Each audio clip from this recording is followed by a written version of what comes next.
Hi. So first of all બધાને happy new year, because નવા વર્ષમાં આપણે ઘણા બધા અલગ રીતે મળીશું. અને સૌપ્રથમ હું દીક્ષિત તેરા તમારા બધાનું હાર્દિક સ્વાગત કરું છું on beautiful mind blowing platform called Unacademy. Okay, so આજનું આ ટોપિક છે, તમે ટાઇટલ તો વાંચી લીધું હશે, રાજભાષા, અથવા તો તમે વાંચી લીધું હશે કે નેશનલ લેંગ્વેજ ઓફ ઇન્ડિયા, ભારતની જે રાષ્ટ્રભાષા છે એ કેટલી છે. હવે અહીંયા બે શબ્દ આવે છે, કે રાજભાષા આવે છે કે રાષ્ટ્રભાષા આવે છે. હવે અગર હું તમને એમ કહું કે sir there are difference between રાજભાષા એન્ડ રાષ્ટ્રભાષા, તો સર તમે સમજી શકો કે ડેફિનેટલી એની વચ્ચે કંઈક તો ડિફરન્સ હશે. અને એ ડિફરન્સ સમજવા માટે આ સ્પેશિયલ એક લેક્ચર મેં રાખ્યો છે. બહુ નાનો એવો લેક્ચર છે, હાફ એન અવર વધીને થશે અડધો કલાક, પણ અડધો કલાકમાં આપણે એના ઘણા બધા ડિફરન્સીસ સમજીશું. But before we going to start, આપણે શરૂ કરીએ પહેલાં તમને સૌથી પહેલાં તો અનએકેડમીના પ્લસના ફીચર્સ હું તમને કહી દઉં. સર અનએકેડમીમાં તમને મળી શકે છે ઘણું બધું સારા બેનિફિટ્સ. ફોર એક્ઝામ્પલ કે અહીંયા તમને વર્લ્ડના બેસ્ટ એજ્યુકેટર સાથે સર અહીંયા તમારે મળવાનું થશે. અને બધા જ એજ્યુકેટર્સ છે એ basically they are highly qualified, અને તમને અદ્ભુત વાતોનો લાભ ત્યાં મળશે. 7મી નવેમ્બર સવારે 10 થી 11, એટલે કે આ ટેસ્ટ તમે આપી દીધી છે એવી કલ્પના સાથે, અને હું આઈ વિશ કે આ ટેસ્ટમાં જે લોકોનો 1 થી 3 નંબર આવ્યો હશે સર, ડેફિનેટલી સર એ લોકોને 100% સબસ્ક્રિપ્શન ફ્રી મળવાપાત્ર છે. અગર તમારો રેન્ક 4 થી 13 આવ્યો હશે તો સર તમને 75% મળવાપાત્ર છે. અને અગર તમારો રેન્ક 14 થી 20 છે તો સર તમને 50% સબસ્ક્રિપ્શન મળવાપાત્ર છે 1 યરનું. આ ટેસ્ટ કેની હતી સર? સ્કોલરશિપ ટેસ્ટ હતી, PSI ASI એક્ઝામ માટેની હતી. ફ્રી ટેસ્ટ હતી, બધા લોકો અપિયર કરી શકે, આપી શકે. તમે પણ આપી હશે અને આમાંથી કંઈક ને કંઈક તમે બેનિફિટ લીધો હશે. અગર ઓલરેડી તમે પ્લસના સ્ટુડન્ટ છો, if already you are a plus subscriber, તો સર તમને ખ્યાલ છે કે every Saturday and every Sunday you will have, તમારી પાસે રહેશે દર શનિ અને રવિવારે એક અનુભવ, ગ્રેટ અનુભવ, એક સરસ મજાનો, કે જે અનુભવ તમને જોવા મળશે અલગ રીતે. ફોર એક્ઝામ્પલ કે અગર માની લો કે તમે પ્લસમાં ટેસ્ટ આપો છો એવરી સેટરડે સન્ડે, તો સર એક તો ફોર એક્ઝામ્પલ આ વખતે હતી સાયન્સ એન્ડ ટેકનોલોજીની ગઈ 6 તારીખે, અને 7 તારીખે હતી જિયોગ્રાફી અને ડિસ્ટ્રિક્ટ એટલે કે જિલ્લાની ટેસ્ટ હતી. તો આ બધી ટેસ્ટમાં સર તમને એક ખબર પડી હશે કે તમે કયા અત્યારે સ્ટેન્ડ કરો છો, વેર એક્ઝેક્ટલી યુ આર, તમે ક્યાં છો, એ બધી વસ્તુ તમને સર આમાં ખબર પડે. સો પ્લસના લોકો માટે આ એક બેસ્ટ ફીચર છે. This is all about me. મારા વિશે છે, આ મારો બાયોડેટા છે, તમે બધા મને ઓળખો છો. અને રિસેન્ટલી હમણાં જ તમને ખ્યાલ હોય તો સર અનએકેડમીમાં એક નવું ફીચર આવ્યું છે. એ ફીચરમાં પણ તમે મારી પ્રોફાઇલમાં ચેક કરીને જોઈ શકો છો કે સર હું કઈ કેટેગરીમાં અત્યારે, like I am verified for GPSC expert by Unacademy. તો સર તમે એને જસ્ટ બિકોઝ ઓફ યુ, તમારા બધા માટે છે. તમે બધાએ જે રેટિંગ્સ આપ્યા છે, જેના કારણે, જે કેપ્સ આપી છે એના કારણે સર એ પોસિબલ બન્યું છે. Okay, so this is my code. આ મારો કોડ છે, લાઈવ DT કોડ યુઝ કરશો. અગર 1 યર માટે યુઝ કરશો તો sir this will be price 7650. એમાં પણ તમારી ક્રેડિટ જે છે, ક્રેડિટ તમે સર રિડીમ કરશો તો સર એ પણ ઓછી થઈ જશે. અગર 2 વર્ષ માટે યુઝ કરો છો તો છે 9180. એમાં પણ તમારી ક્રેડિટ જે રિડીમ કરશો તો એ પણ ઓછું થઈ જશે. એટલે અલ્ટિમેટલી અગર હું એમ કહું કે 2 વર્ષનું તમને હાર્ડલી 8500ની આજુબાજુ પડશે, જ્યારે 1 વર્ષનું છે એ તમને 7000ની આજુબાજુ પડશે. સો 1 યર માટે લો છો તો તમારી ક્રેડિટ ફૂલ હશે તો 7000 જેવું થશે. 2 યર માટે લ્યો છો તો ક્રેડિટ ફૂલ હશે તો 8500 જેવો તમને પ્રાઇસ અપ્રોક્સિમેટલી આજુબાજુ થશે. ઓકે, હવે આપણે વાત કરીએ રાજભાષાની. હવે સમજો ધ્યાનથી સર. સૌથી પહેલાં તો આ ઇન્ડિયન મેપ તમે જોઈ લો. આ ઇન્ડિયન મેપ તમે જોવાથી તમને આઈડિયા આવશે કે સર આખા ઇન્ડિયાના મેપમાં અમુક જગ્યાએ તમને અમુક બાબત, અમુક પ્રકારની વસ્તુઓ એકદમ સ્પષ્ટ જોવા મળશે. આ જે સિમ્બોલ છે, કલર્સ છે ને, કલર્સમાં ધ્યાનથી જો અહીંયા લખ્યું છે કે સાહેબ, લાઈક ફોર એક્ઝામ્પલ કે કઈ જગ્યાએ હિન્દી લેંગ્વેજ છે, તો સર જે રેડ ઝોન છે, આ રેડ ઝોન છે, these are the Hindi speakers. આ બધા કોણ છે?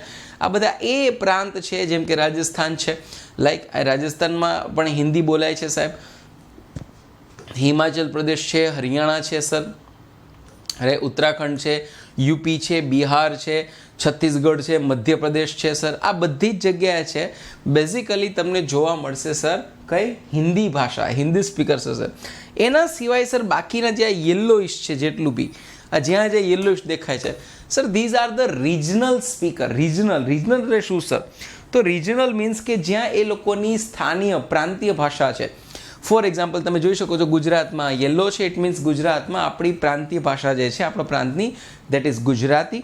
પ્રાદેશિક ભાષા આપણી એ પ્રાદેશિક બોલાય છે. સેમ વેઝ મહારાષ્ટ્રમાં મરાઠી છે, તમિલનાડુમાં તેલુગુ છે, કર્ણાટકમાં કન્નડ, તમિલનાડુમાં તમિલ, આંધ્રપ્રદેશમાં તેલુગુ, કેરળમાં મલયાલમ છે, ઓડિશામાં ઓરિયા છે, પશ્ચિમ બંગાળમાં બાંગ્લા છે.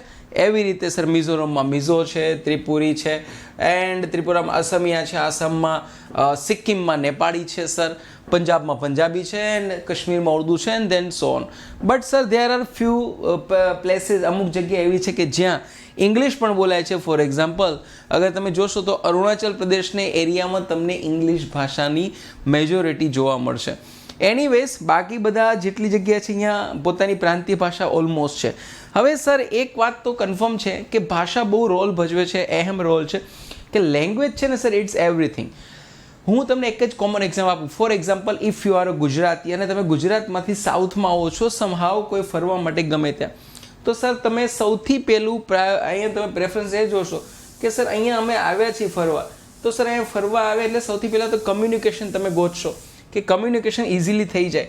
તો તમે એવા પ્રાંતમાં બહુ ઇઝીલી ફરી શકશો કે જ્યાં તમે હિન્દી બોલી શકશો. અને વાય સર? બિકોઝ સર આપણે હિન્દીથી કમ્ફર્ટેબલ છીએ ગુજરાતી. સેમ વે અગર તમે અહીંયા આવો છો, they are not comfortable with Hindi, એ હિન્દી લેંગ્વેજ ઓછું મહત્ત્વ આપે છે, તો સર તમને પ્રોબ્લેમ પડશે. અગર તમે અહીંયા આવશો આ પ્રાંતીય આ જગ્યામાં, તો સર અહીંયા બી પ્રોબ્લેમ પડશે, કેમ કે પ્રાદેશિક ભાષા બધા પોતપોતાની છે, અથવા તો ઇંગ્લિશ છે. તો સર આપણે કમ્ફર્ટેબલ વધારે ક્યાં થાય છે સર? જ્યાં હિન્દી બોલાય છે અથવા તો આપણી પ્રાંતીય ભાષા. એનો મતલબ એમ કે સર પ્રાદેશિક ભાષા હોય કે પછી આપણી રાજભાષા કે રાષ્ટ્રભાષા, હું હજી ચોખવટ નહીં પડું કેમ કે લેક્ચરની આગળ જતાં આપણે જાણીશું કે આ ભારત દેશની રાજભાષા અથવા તો રાષ્ટ્રભાષા કઈ છે. પહેલો પ્રશ્ન દે કે હિન્દી છે કે નહીં. બીજી વસ્તુ અગર છે તો એને રાજભાષા કહેવાય કે રાષ્ટ્રભાષા કહેવાય, અને આ બધું નક્કી કોણે કર્યું, ક્યારે કર્યું, આ બધા ક્વેશ્ચન સર પૂછે શકે. Late start. આ ચહેરો જોઈ લો, આ ચહેરાને તમે બધા ઓળખો છો. નામ છે આનું સર રાજાજી રાજગોપાલાચાર્ય. શું કામ સર? કેમ ચહેરો ઇમ્પોર્ટન્ટ છે? સર ઇમ્પોર્ટન્ટ એટલા માટે છે કે આ જે શબ્દ છે સર, બરાબર, આ શબ્દ જે તમારા ટાઇટલમાં પણ શબ્દ આ છે લેક્ચરના, રાજભાષા. આ રાજભાષા શબ્દનો સૌ પ્રથમ ઉપયોગ કોઈ કર્યો હોય સો ઇટ વોઝ કોણ સર? રાજગોપાલાચાર્ય. સી રાજગોપાલાચાર્ય ઉર્ફે રાજાજી. તો સર આમણે સૌથી પહેલાં આ વર્ડનો યુઝ કર્યો હતો. એણે કહ્યું હતું સર કે ધે મસ્ટ બી અ રાજભાષા. હવે અહીંયા રાજભાષા જ્યારે આવે છે, રાઈટ, તો અહીંયા રાષ્ટ્રભાષા અને રાજભાષા બંનેમાં ઘણો ડિફરન્સ આવશે. રાજભાષાના શું નોર્મ્સ છે, કેમ છે, પહેલાં તો ક્યારે એને યુઝ કર્યો તો સર 1949માં. હવે આપણે સમજીએ એક ટુ સ્ટેપ બાય સ્ટેપ. બે નામ છે સર મારી અને તમારી પાસે, આપણે હંમેશા યુઝ કરીએ છીએ. એક યુઝ કરીએ છીએ રાષ્ટ્રીય ભાષા અને એક કરીએ છીએ રાજભાષા. મને અગર થોડી ઘણી બી ઇલ્મ છે, અગર થોડું ઘણું હું જાણું છું, તો આઈ એમ ડેમ શ્યોર કે મારી જેમ તમારામાંથી ઘણા બધા લોકોએ આ ભૂલ કરી હશે અને કહ્યું હશે કે ઇન્ડિયાની રાષ્ટ્રભાષા કઈ છે, અને આપણે બહુ પ્રાઉડલી કીધું હશે કે હિન્દી. એકચ્યુઅલમાં એ રાષ્ટ્રભાષા ન કહેવાય પણ કઈ કહેવાય? રાજભાષા. તો એનો મતલબ એમ થયો કે રાષ્ટ્રભાષા અને રાજભાષા વચ્ચે કંઈક ડિફરન્સ હશે, બંનેનો મિનિંગ અલગ હશે. યસ સર, ડેફિનેટલી બંનેનો મિનિંગ અલગ છે. શું છે સમજીએ. જુઓ સર ધ્યાનથી, બંધારણમાં ઓફિશિયલ લેંગ્વેજ એવો શબ્દ છે, ઓફિશિયલ છે, અને એ છે રાજભાષા છે. મતલબ કે ભારતની સંસદમાં, વિધાનમંડળમાં અને ન્યાયતંત્રમાં પ્રોબેબલી સંભવિત જ્યાં સુધી શક્ય હોય ત્યાં સુધી તમારે ભારતની રાજભાષામાં વહીવટ કરવાનો. એન્ડ રાજભાષા ઇઝ કઈ છે sir? Sir that we know everyone, આપણે બધા જાણીએ છીએ. કઈ છે સર? It's a Hindi. એ હિન્દી છે. હવે શું ફરક છે રાજભાષા અને રાષ્ટ્રભાષામાં એ સમજીએ સર. રાજભાષા અને રાષ્ટ્રભાષા વચ્ચે બંને ડિફરન્સ શું છે તો ધ્યાનથી સમજજો સર. આ જેટલી ભાષાઓ તમને દેખાય છે, અગર હું એમ કહું કે sir Hindi is now from day onwards એટલે કે આજ પછી, ફ્રોમ ટુમોરો ઓનવર્ડ્સ, કાલથી Hindi will be national language, that is રાષ્ટ્રભાષા. એનો સિમ્પલ મિનિંગ છે that you can't speak or you can't transaction, you can't do any transaction, કોઈ પણ ટ્રાન્ઝેક્શન વ્યવહાર ન કરી શકો વિધાઉટ હિન્દી. શું કામ સર? બિકોઝ સર એ કઈ ભાષા થઈ ગઈ હવે? રાષ્ટ્રભાષા થઈ ગઈ, national language. Now you have to speak in Hindi. For example, અગર તમે જાઓ છો સાઉથમાં અને સર હિન્દી તમારી જો રાષ્ટ્રભાષા હોય, ડિક્લેર થઈ ગઈ હોય, ઘોષિત થઈ ગઈ હોય, અને તમે સાઉથમાં જઈને હિન્દીમાં કોઈને પ્રશ્ન પૂછો અથવા તો કોઈ સરકારી કચેરીમાં જઈને હિન્દીમાં વાત કરો, તો sir they have to answer in Hindi only. યાદ રાખજો. શું કામ સર? બિકોઝ હિન્દી ઇઝ રાષ્ટ્રભાષા. પણ નહીં, અહીંયા શબ્દ રાષ્ટ્રભાષા નથી, અહીંયા રાજભાષા છે. રાજભાષા એટલે to be short and sweet, એક ટૂંકું ટચ કહી દો, ઇટ્સ એડમિનિસ્ટ્રેટિવ લેંગ્વેજ, વહીવટી ભાષા. એનો મતલબ શું કે પોસિબિલિટીઝ આર ધેર કે જેટલું શક્ય છે એટલું તમારે ભારતનો કોઈ પણ વ્યવહાર હોય, કોઈ પણ વહીવટ હોય, કોઈ પણ ચર્ચા હોય, it should be in Hindi હોવું જોઈએ, પોસિબલ હોય ત્યાં સુધી. બટ સર એક કમ્પલ્સન નથી. મતલબ શું? અગર સમવેર કોઈ જગ્યાએ પ્રાંતીય ઈચ્છે છે કે સર અમે અમારી પ્રાંતની લેંગ્વેજમાં વાત કરીશું, તો સર એ કરી શકે છે, કોઈ ઇશ્યુ નથી. And this is the biggest difference between this two words, રાજભાષા એન્ડ રાષ્ટ્રભાષા. નાવ સી, અગર આપણે જોઈએ ધ્યાનથી તો આ રાજભાષાનો ખેલ શરૂ ક્યારથી થયો, શું કામ થયો, અને બેઝિકલી શું એનો તફાવત છે અને શું ફરક છે. તો બંધારણના 17મા ભાગમાં આર્ટિકલ 343 થી 351 છે, એ આની અંદર છે. બેઝિકલી 9 આર્ટિકલ આના માટે સ્પેસિફિકલી છે. 9, 343 થી લઈને 351, તો 9 આર્ટિકલ એવા છે જે સ્પેસિફિકલી કોના માટે અપાયા છે? રાજભાષા માટે. કયું પરિશિષ્ટ છે? પરિશિષ્ટ 8 છે. આ જ પરિશિષ્ટ 8માં ભારતની માન્ય બંધારણીય 22 ભાષાઓનો પણ ઉલ્લેખ છે, જે આજે હું તમને શોર્ટ ટ્રિક્સ આપવાનો છું, અને એ ટ્રિક્સથી તમે ઇઝીલી યાદ રાખી શકશો. સો માન્ય 22 ભાષાઓ પણ આમાં જ મળશે. સર ઇનિશિયલ લેવલમાં બંધારણ જ્યારે આપણું લાગુ થયું ત્યારે બંધારણમાં એવી નોંધ હતી કે 15 વર્ષ સુધી ભારતમાં સરકારી વહીવટ માટે 15 વર્ષ સુધી અંગ્રેજી ભાષા માન્ય રહેશે, વેલિડ રહેશે. વેલિડ મતલબ ટિલ 1965, 1965 સુધી. મીનવાઇલ ત્યાં સુધી સર હિન્દીને પ્રોત્સાહન આપવાનું રહેશે. મતલબ હિન્દી લેંગ્વેજને ત્યાં સુધી એટલું પ્રોત્સાહન આપવાનું કે ગ્રેજ્યુઅલી શું થશે, ધીરે ધીરે શું થશે કે સર જેમ જેમ ઇંગ્લિશનો યુઝ વધતો કે ઓછો થતો જશે, તો ગ્રેજ્યુઅલી ધીરે ધીરે છે એ હિન્દી છે બધાને કમ્ફર્ટેબલ થઈ જશે. લોકો હિન્દીમાં વાતચીત કરવા માટે ધીરે ધીરે આપણે હિન્દીને સ્વીકાર લેશું. હવે આ ખેલ થયો શું કામ ભાઈ? એનું રીઝન છે, સમજો કેમ થયો. તો સર એમાં એવું હતું કે જ્યારે બંધારણ બનતું હતું, જ્યારે સંવિધાન સભા બનતી હતી, ત્યારે બંધારણના મેકિંગ ઓફ ઇન્ડિયન કોન્સ્ટિટ્યુશનમાં એક સૌથી મોટો સળગતો પ્રશ્ન આવ્યો કે ભાઈ ઇન્ડિયાની નેશનલ લેંગ્વેજ કઈ રાખીશું. હવે કોમન સેન્સ છે, તમે અગર મેપ જોયો હોય તો હમણાં થોડી વાર પહેલાં તમે મેપ જોયો, આ મેપમાં જોતાં તમને સમજાઈ જાય કે સર ઇન્ડિયામાં મેજોરિટી વિસ્તાર એવો છે કે જે કઈ ભાષા બોલે છે? હિન્દી. આજે પણ that is true, that's true. But sir it doesn't mean કે ઓલમોસ્ટ ઇન્ડિયા હિન્દી બોલે છે. નહીં સર. અગર આ એરિયાને ઇન્ડિયાના ટોટલ પોપ્યુલેશન અને ટોટલ વિસ્તાર એના એરિયાને ડિવાઈડ કરો તો be hardly you will found 60%, almost 60% જેટલા લોકો છે હિન્દી બોલે છે. બટ રેસ્ટ ઓફ 40%, બાકીના 40% છે એ કોઈને કોઈ ભાષામાં વેચાયેલા છે, પ્રાંતીય ભાષામાં. તો ઇન્ડિયામાં જ્યારે કોન્સ્ટિટ્યુશન બનતું હતું ત્યારે સર સૌથી મોટો જે વિરોધ થયો, એ વિરોધ સાહેબ સાઉથમાંથી થયો, દક્ષિણમાંથી. સો સાઉથ પીપલ છે એ લોકો એવું કહ્યું કે ભાઈ નહીં, તમે કોઈ બી સાઉથ લેંગ્વેજ રાખો. It can be Tamil, Telugu, Malayalam, Kannada, anything, કોઈ બી હોઈ શકે, તો તમે એ રાખો. ઇમેજિન કરો અગર તમારી રાજભાષા કે રાષ્ટ્રભાષા તમિલ હોત, તેલુગુ હોત, મલયાલમ હોત, કન્નડ હોત, સર તો નાય જ નાખવાનું રહેત. ગુજરાતીને પૂછત કે બોલો ભારતની રાજભાષા, ભારતની રાષ્ટ્રભાષા મલયાલમ છે, તો બસ એટલું આવડત, મલયાલમ, બાકી ખતમ. બટ સર આને આજે વિરોધ થયો સાઉથમાંથી, અને વિરોધને આપણે બંધારણમાં ખૂબ ચર્ચામાં આવ્યો. અલ્ટિમેટલી ડિસાઇડ એવું થયું સર કે નહીં સર એ તો પોસિબલ નથી, બિકોઝ સૌથી વધારે મેજોરિટી છે જે ભાષા બોલવાળા છે એ સર હિન્દી છે. અને હિન્દીને અપનાવી શકાય. ઉપરથી જે તે સમયે વર્ષોથી આદિ અનાદિ કાળથી જ્યારથી ભારતમાં અગર જુઓ તો ન માત્ર અંગ્રેજોને પહેલાં પણ, તો સર તમને એક લેંગ્વેજનું પ્રભુત્વ જોવા મળશે. એક તો સર સંસ્કૃતનું પ્રભુત્વ જોવા મળશે અને સર બીજી સર હિન્દી. બરાબર, રાઈટ. હવે હિન્દી અને સંસ્કૃત એવું તો ન કહી શકાય કે મેચ થાય છે, એવું ન કહી શકાય. બટ સર કમ્પેરેટિવલી બીજી ભાષા કરતાં સંસ્કૃત સાથે હિન્દી મેચ થાય તે જો લાગે તમને. પરિણામે સર ભારતના લોકોને અને ભારતીયોને થોડી કમ્ફર્ટેબલ છે કઈ બીજી ભાષા કરતાં હિન્દી. આવા ઘણા બધા બીજા સમીકરણો રચ્યા. આના પર એક ભાષા પંચ રચાયું. હમણાં હું તમને ભાષા પંચનું નામ આપું છું, જેના અધ્યક્ષ હતા ખેહર સાહેબ. હમણાં હું કહું છું. તો એ અલ્ટિમેટલી દેવ ડિસાઇડેડ કે કામ કરીએ એને રાષ્ટ્રભાષા નથી બનાવી, પણ આને રાજભાષા બનાવી. ક્યાં સુધી? Next 15 year. કેમ સર 15 યર? બિકોઝ એવું ઇમેજિનેશન હતું કે આફ્ટર 15 યર, 15 વર્ષ પછી પોસિબિલિટીઝ આર દેર કે 15 વર્ષ પછી આપણે આને શું કરી લેશું, બધા સ્વીકારી લેશું Hindi as a national language. So that was the only assumption. આ એકમાત્ર એઝમ્પશન હતું. એક ભાષા પંચ રચાયું સર આના ઉપર, અને એ ભાષા પંચ રચાય અને ફાઇનલી 22 ભાષાઓ તો નક્કી કરી નાખી.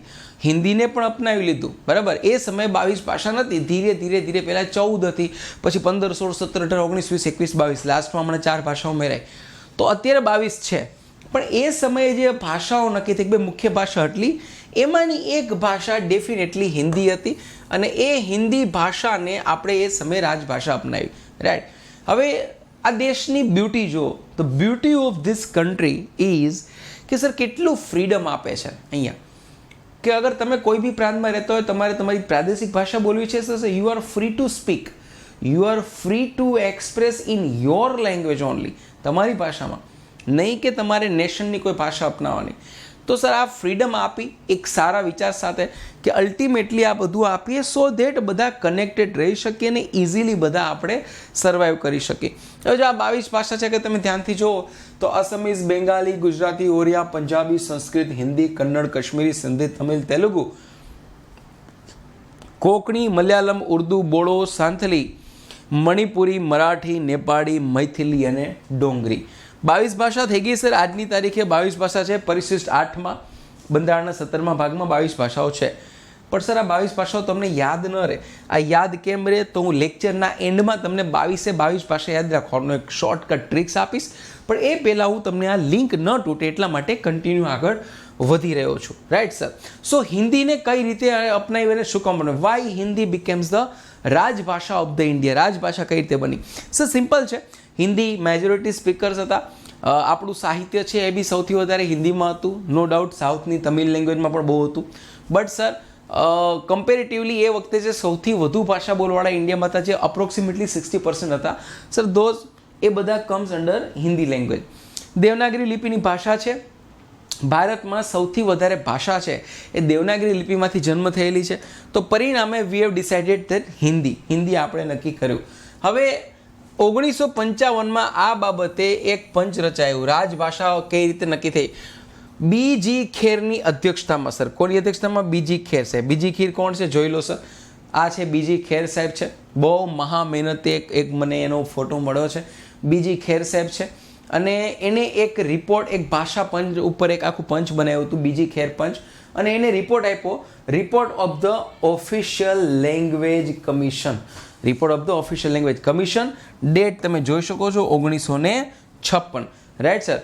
Printed in India by the general manager, government of India press, new Delhi, 1957. તમે જોઈ શકો છો.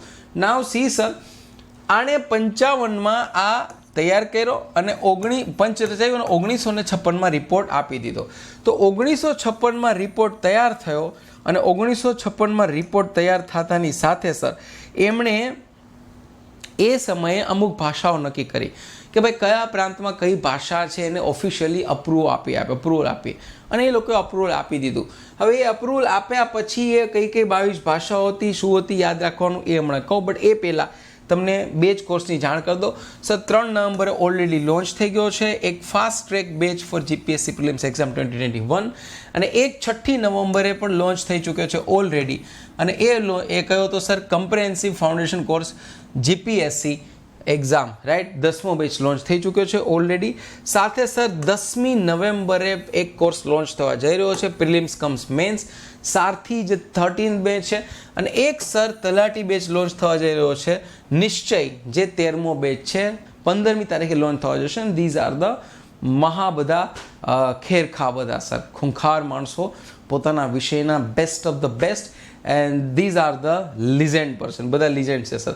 ઓકે, તો આ 1956માં એક રિપોર્ટ તૈયાર થાય છે. રિપોર્ટ તૈયાર થતાની સાથે સર એની પછી ભારતમાં 22 માન્ય ભાષાઓ આવે છે. રિસેન્ટલી જે 2004માં નવી 92માં સુધારા તરીકે 4 ભાષા ઉમેરાઈ અને 22 થઈ. તો આજે જે 22 ભાષાઓ છે સર, એ 22 ભાષાઓ છે. 92મો સુધારો 2004માં કઈ ભાષા છે સર? એ આ ભાષા છે. અગર ધ્યાનથી જોઈ લો, તમારે ખાલી એટલું જ રાખવાનું છે, બોર્ડમાસ યાદ રાખવાનું. શું યાદ રાખવાનું? બોર્ડમાસ. હવે આ આખી 92nd amendment act 2003 language trick છે આખી. અગર ધ્યાનથી જોશો તો સર તમને આ 22 ભાષાઓ તમને આમ 4 ભાષાઓ જે છેલ્લે હમણાં એડ થઈ 2004માં, એ છે બોર્ડમાસ. ગણિતનો નિયમ છે બોર્ડમાસ, જેમ આપણે ગણિતમાં કહીએ છીએ ને ભાગુસભા, એ એક બોર્ડમાસ છે. શું છે? બોથી શું આવશે? Bodo language. D for Dogri. MA for Maithili, not Manipuri. Maithili એટલે જો લખ્યું છે, ડોન્ટ કન્ફ્યુઝ વિથ મણિપુરી. અને S ફોર સંથાલી. આ 4 ભાષાઓ છે સરજી. હવે તમને એવું થશે કે આ 4 ભાષાઓ છે, એ 4 ભાષાઓને તો યાદ રાખી, ચલો બોર્ડમાંથી લાસ્ટ, પણ 22 ભાષાઓ કેમ યાદ રાખવી? હું સમજાવું તમને. હમણાં એક નોર્મલ એક ટ્રીક આપું, અને એ ટ્રીક આપશું એટલે તમને ખ્યાલ આવી જશે કે 22 ભાષાઓ યાદ રાખવી એકદમ ઇઝી છે. પણ એ પહેલાં એક લાસ્ટ વાત મારે જે શેર કરી છે તમારી સાથે, એ કે ઇન્ડિયાના ન્યાયતંત્રમાં, રાઈટ, ઇન્ડિયાના ન્યાયતંત્રમાં કઈ ભાષાનો ઉપયોગ થાય છે અને શા માટે, આનું રિઝલ્ટ શું? નાઉ ધીસ ઇઝ વેરી ઇમ્પોર્ટન્ટ. દાખલા તરીકે હમણાં હું તમને 22 ભાષાનો ઉલ્લેખ કરીશ. એ પહેલાં હું અત્યારથી જ કહી દઉં સર, જ્યારે હમણાં હું તમને થોડીક ક્ષણોમાં 22 ભાષાઓ ગણાવીશ, યાદ રાખે એવી ટ્રિક્સ આપીશ, એ 22 ભાષાઓમાં એક ભાષા તમને ક્યાંય જોવા નહીં મળે, અને એ ભાષા છે સર ઇંગ્લિશ. કઈ છે સર? ઇંગ્લિશ. ઇંગ્લિશ ભાષા ક્યાંય નહીં મળે સર તમને. English is not comes under 22 languages of India, right, જે અપ્રુવલ છે. છતાં પણ સર ભારતનું judiciary, that is supreme court, high court, district court, tehsil court, કે કોઈ પણ કોર્ટ હોય, કોઈ પણ કોર્ટમાં જે કાયદાની ભાષા છે સર, કાયદાની, તો સર કાયદાની ભાષા છે કઈ સર? ઇંગ્લિશ. સર આવું કેમ? વાય સર ઇંગ્લિશ કેમ? અગર તમે સુપ્રીમ કોર્ટમાં કોઈ PIL કરો છો અને your PIL is not in English, અગર તમારી PIL ઇંગ્લિશમાં નથી sir, your PIL will be definitely rejected. Reject થઈ જશે સાહેબ. શું કામ sir? Because supreme court only valid English language. શું કામ સર? આનો એક બહુ કોમન જવાબ છે, અને જવાબ એ છે કે દાખલા તરીકે સર કોઈ પણ બાબતે ક્યારે પણ એવર અગર તમે જુઓ કે ન્યાયની ભાષા છે ને સાહેબ, ન્યાય શબ્દ જ એવું છે ને કે એમાં આપણે ત્યાં ઇન્ડિયન જ્યુડિશરી એક વાતની બહુ ચીવટથી ધ્યાન રાખીને એ વાત કહી છે, કુછ ભી હો જાય, કંઈ પણ થઈ જાય. દોષિત કદાચ છૂટી જાય તો ચાલશે, પણ એક નિર્દોષ દંડાવો જોઈએ નહીં. ભાષાના આધારે કોઈ પણ નિર્દોષને ક્યારે કંઈ ન થવું જોઈએ. ન્યાયમાં sir English is the language જ્યુડિશરીમાં કે જેના સર ડ્યુઅલ મિનિંગ જનરલી નથી થતા. બરાબર છે? For example, to be hang till death. To be hang till death મતલબ મરે નહીં, મૃત્યુ ન પામે ત્યાં સુધી લટકાવી રાખો. તો સર આનો બીજો કોઈ અર્થ જ ન થાય, આનો કોઈ અર્થ જ ન થાય. સમજી ગયા? એનો મતલબ એમ કે ઇંગ્લિશ ભાષા છે એનો ક્લિયર કટ અર્થ થાય, ફિક્સ, એનો બીજો અર્થ ન થાય. બે ડ્યુઅલ મિનિંગવાળી ભાષા નથી. બટ સર ગુજરાતી, હિન્દી, બીજી ઘણી બધી એવી ભાષા છે જે દેવનાગરી લિપિમાંથી નીકળી છે સર. આ બધી ભાષાઓમાં ધેર આર પ્રોબેબિલિટી, ચાન્સીસ છે કે સર ક્યાંક ને ક્યાંક ક્યારેક ને ક્યારેક ડ્યુઅલ મિનિંગનો અર્થ થાય. મતલબ એક જ વાક્ય જજ સાહેબ દ્વારા બોલાયેલું હોય તો સર એના 2-3 અર્થ નીકળી શકે, રાઈટ સર? તો હવે એટલા માટે આ ભૂલ ક્યારેય ન થાય. એટલા માટે નહીં કે કોઈ દોષિત છૂટી જાય, એટલા માટે કે કોઈ નિર્દોષ ન છૂટે, એટલા માટે સર કોશિશ કરી છે કે ભારતના ન્યાયતંત્રમાં આ વસ્તુ ક્યારે આપણે સમાવેશ નથી કર્યો, અને કોશિશ કરી છે કે બસ ન્યાય મળી રહે, અન્યાય ન થાય, એટલા માટે we have selected English language. Now let me comes to that 22 languages, 22 ભાષાઓ.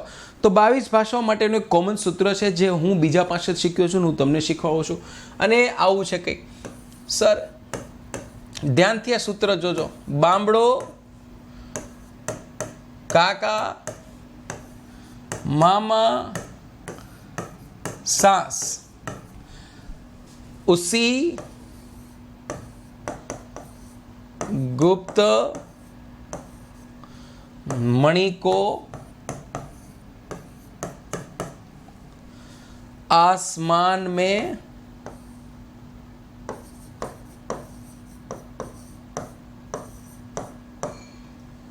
उड़ाते हैं. તો આ 22 ભાષાઓનું સૂત્ર આખું આવી ગયું. જો આપણે ઘણીવાર તમે સાંભળ્યું હશે કે કહેવાય ને, આપણે ત્યાં ગુજરાતીમાં એક કહેવત છે. કહેવત એવી છે કે અમુક લોકો છે ને એ ગરબા હોય, ગરબા મતલબ કે એને કંઈ ખબર ન પડતી હોય કે શું ચાલે છે, મતલબ કઈ જગ્યાએ શું બોલવાનું, કઈ જગ્યાએ શું નહીં બોલવાનું, આવી બધી ઘણી બધી ઇન્ફોર્મેશન એની પાસે હોતી નથી. તો એને આપણે બોબડા કે ગાંગડા કે પાગા કે બુદ્ધિ વગરના બળદિયા કહે છે, ઘણા બધા હોય છે. તો સર અહીંયા બામડાનો અર્થ તમારે એ ક્ષેત્રમાં લેવાનો, એ પર્સપેક્ટિવમાં લેવાનો કે બામડો એટલે શું. સર બામડો એટલે જેને કંઈ ખબર નથી પડતી. તો અહીંયા એવા 3 લોકો છે. કેટલા છે સર? 3 લોકો. એક કાકા છે, એક મામા છે ને એક સાસ છે. સાસ એટલે જે સાસુ, આમ જોજો 3 આવી ગયા. કુટુંબ, મોસાળ ને સાસરું 3 આવી ગયા. આ 3 કાકા મામા સાસ આમ આવી ગયા. બામડો, કાકા મામા સાસ છે. હવે કેમ બામડો હતો, કેમ બધે બુદ્ધિ વગર નતા, કેમ ખબર નથી પડતી? સિમ્પલ છે, એવું કામ કરતા હતા જે ન કરવું જોઈએ. શું કરતા હતા? તો કે ગુપ્ત મણિ હતી એની પાસે. એ શું કરતા હતા? તો ઉસી ગુપ્ત મણિ કો શું કરતા હતા? આસમાન મેં, રાઈટ, આ હું ફરીથી લખી દઉં. શું કરતા હતા સર? આસમાન મેં,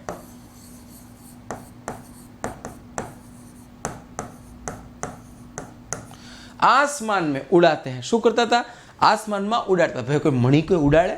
મણી કેટલી કિંમતી હોય. પેલી સાપ ન હોય, પેલી ઈચ્છાધારી સાપ પાસે પેલી મણી હોય, તો એ મણીને હવામાં ઉડાડે? થોડું ઉડાડે. તો આ લોકો મણીને ઉડાડતા હતા, કિંમતી વસ્તુને. એટલે સર બામડા જેવા હતા, બુદ્ધિ વગરના હતા. કેટલા હતા? 3 હતા. કાકા, મામા, સાસ. શું કરતા હતા? બુદ્ધિ વગરના બામડા જેવા કેમ હતા? કેમ બોબડા બામડા હતા? કેમ કે કામ કરતા. શું? ઉસી ગુપ્ત મણિ કો આસમાન में उड़ाते हैं. હવે આની અંદર 22 ભાષાઓ છે. લો ચલો, let's find out the 22 languages. Ready sir?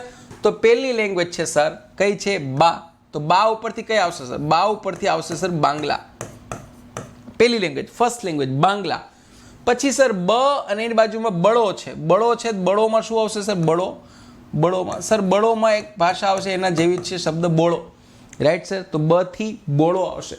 ડો થી ઓલરેડી એક ભાષા છે. ડો થી ઓલરેડી એક ભાષા છે અને એ ભાષાનું હમણાં રિસેન્ટલી જ એના ઇન થઈ છે આની અંદર, એને છે ડોંગરી. તો બા થી બાંગ્લા. બ ની બાજુમાં ડ છે, બડો, એટલે બોળો એમને લખી નાખવાનું. છેલ્લું ડો છે એને ડોંગરી થશે. કાકા. તો સર એક કમાં શું થશે સર? એક કમાં આવશે કન્નડ. કોણ આવશે? કન્નડ. અને એક કમાં આવશે સર કોણ? કાશ્મીરી. કેમ કે જો ક ઉપરથી બે જ ભાષા તમને યાદ આવે, કન્નડ ને કાશ્મીરી. માં એટલે મ. તો સર મ ઉપરથી કઈ ભાષા આવશે સર? એક તો મ ઉપરથી આવશે મરાઠી સર, બટ ઓબ્વિયસ છે. અને એક મ ઉપરથી કઈ આવશે સર? બટ ઓબ્વિયસ છે મલયાલમ. કઈ આવશે સર? મલયાલમ. તો કન્નડ થઈ ગઈ, કાશ્મીરી થઈ ગઈ, મરાઠી થઈ ગઈ, મલયાલમ થઈ ગઈ. હવે આવશે સા. તો સા ઉપરથી કઈ આવશે સર?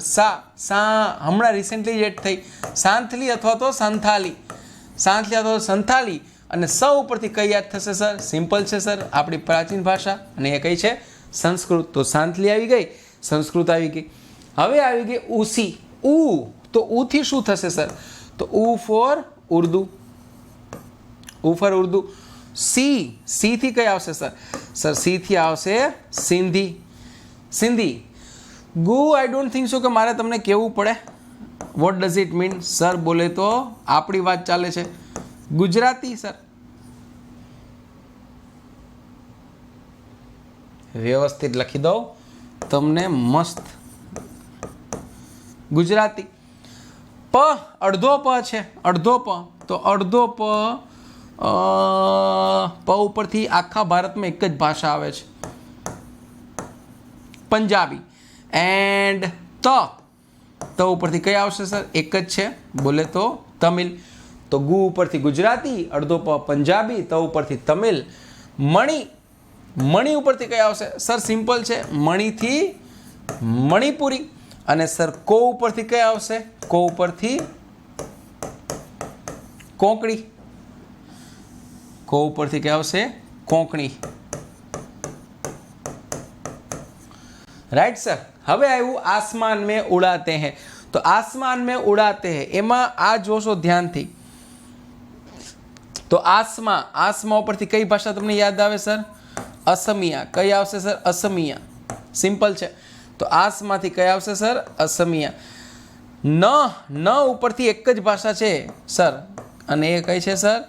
નેપાળી. મે ઉપરથી પણ એક ભાષા છે સર, હમણાં જ એડ થઈ સર, તમને હમણાં આગળ બતાવી. મૈથિલી મે ઉપરથી. પછી અહીંયા બે ભાષા છે, એક ઉડા છે, ઉડા. તો ઉડા ઉપરથી આવશે સર ઉડિયા, ઓડિશાની ઉડિયા. એક તે છે, તે ઉપરથી સર એક જ ભાષા છે, અને કઈ છે સર? તેલુગુ. અને એક છે sir Hindi. So these are the 22nd 22મી ભાષા. ટોટલ 22 ભાષા તમારી સામે છે. અગર ધ્યાનથી જોશો તો તમને દેખાશે સર, बामड़ो काका मामा सास उसे गुप्त मणि को आसमान में उड़ाते हैं. હવે હું આ બધાને માથે એક સર્કલ કરી દઉં છું એટલે તમને ઇઝીલી યાદ રહે. Right sir? ચલો સર, એક સર્કલ કરું છું, જોઉં છું તમને કેટલાને સર્કલ દેખાય છે. એટલે તમને કદાચ તમારામાંથી કોઈ સ્ક્રીનશોટ લેતું હોય તો સર સ્ક્રીનશોટ લઈ શકો છો. રાઈટ? આ છે બામડો, કાકા, મામા, सास, उसी, गुप्त मणि को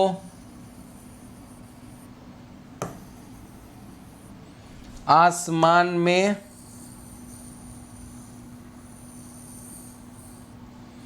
उड़ाते हैं. સર તો આ છે તમારું ફાઇનલ 22. હું બાજુમાં હટી જાઉં છું. આઈ હોપ તમે સ્ક્રીનશોટ લઈ લીધો હશે. ન લીધો હોય તો હજુ લઈ લેજો sir. It's a really very good thing. 22 ભાષાઓ છે. તમારે ખાલી એક જ સૂત્ર યાદ રાખવાનું છે, બામડો, કાકા, મામા, સાસ, ઉસી ગુપ્ત મણિ કો આસમાન में उड़ाते हैं. સો these are the 22nd language. 22. આમાં રિસેન્ટલી એડ કઈ થઈ છે તો હમણાં તમને ખબર છે, મેં છેલ્લે તમને એક સૂત્ર આપ્યું હતું. સૂત્ર શું હતું? બોળ માસ. યાદ કરો, બોળ માસ. તો બોળ માસમાં બો ઉપરથી કઈ હતી સર? બોળો હતી. Right sir? બો ઉપરથી બોળો હતી. પછી એવી રીતે ડી ઉપરથી કઈ હતી? ડોંગરી હતી. એમ એ ઉપરથી કઈ હતી? મૈથિલી હતી. રાઈટ? અને એસ ઉપરથી કઈ હતી સર? સાંથલી હતી. તો સાંથલી, પછી મૈથિલી, બે, ડોંગરી અને બોળો. સર આ ચાર હમણાં રિસેન્ટલી 2004માં 18 હતી, 4 ઉમેરાણી 22 ભાષાઓ અત્યારે થઈ છે. તો these are the 22nd languages of India. અને આ હતું રાજભાષા વિશેની થોડી વાતો. સો આ બધી અનએકેડમીમાં તૈયારી કરવા માટેની એક્ઝામ છે, જેમાં અનએકેડમી માટે સિંગલ એક જ સબસ્ક્રિપ્શન લેવાનું. અને અહીંયા તમારે સિમ્પલ લખી નાખવાનો મારો કોડ લાઈવ ડીટી. મારો કોડ યુઝ કરશો, દરેક સબસ્ક્રિપ્શનમાં તમને 10% ડિસ્કાઉન્ટ મળશે. બટ આઈ પ્રિફર કે તમે 1 યર કે 2 યર જ લો. અત્યારે સ્કીમ ચાલી રહી છે કે 12 મહિનાનું પ્લસ સબસ્ક્રિપ્શન લેશો તો 2 મહિનાનું સબસ્ક્રિપ્શન તમને તદ્દન ફ્રી મળશે. તો just go and grab it with using my code live DT. તો આ મારો કોડ છે, મારો કોડ યુઝ કરશો, તરત જ 10% ડિસ્કાઉન્ટ ઓન ધ સ્પોટ મળશે. Thank you so much. This is your Unacademy. આ મારો કોડ છે, તો ભૂલ્યા વગર આવજો. અને મળીએ બહુ જલ્દી ફરી પાછા નવા લેક્ચર્સમાં. જય હિન્દ, જય ભારત, ભારત માતા કી જય, વંદે માતરમ, જય જય ગરી ગુજરાત. Thank you.